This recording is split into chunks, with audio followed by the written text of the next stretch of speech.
ये कहानी है एक मासूम सी लड़की की। मुलाकात हुई थी किसी एक अनजान दिन में। तारीख याद नहीं है। बारिश होने को थी, सब हड़बड़ी में थे। इतने में मेरी नज़र जा रुकी उस पर। उसके चेहरे में इतनी मासूमियत थी कि मेरी नज़र ही नहीं हटी उससे। वो भी मेरी तरफ ही देख रही थी, मानो उसकी आंखें कुछ कहना चाह रही थी मुझसे।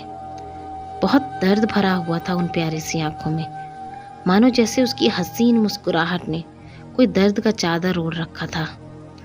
उसके वो पुराने फटे कपड़े उसकी मजबूरी बयां करने को काफ़ी थे। उम्र लगभग 13 से 14 साल होगी। मैंने उसे अपने पास बुलाया। वो नहीं आई और मुझसे नज़रें चुराने लगी।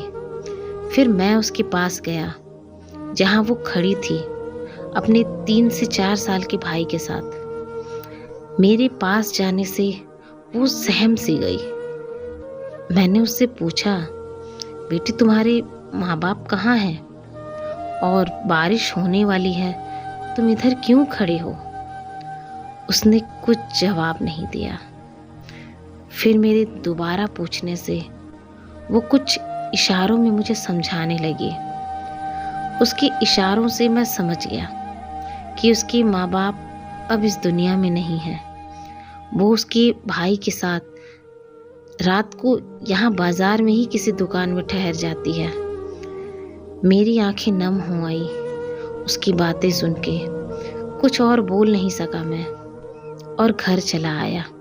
कुछ करना चाहता था मैं उन दोनों के लिए। उस रात मुझे ठीक से नींद नहीं आई। अगली सुबह उसी जगह जा पहुंचा मैं जहां हमारी पहली मुलाकात हुई थी।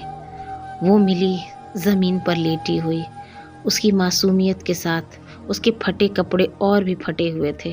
शरीर के कई हिस्सों से खून निकल रहा था।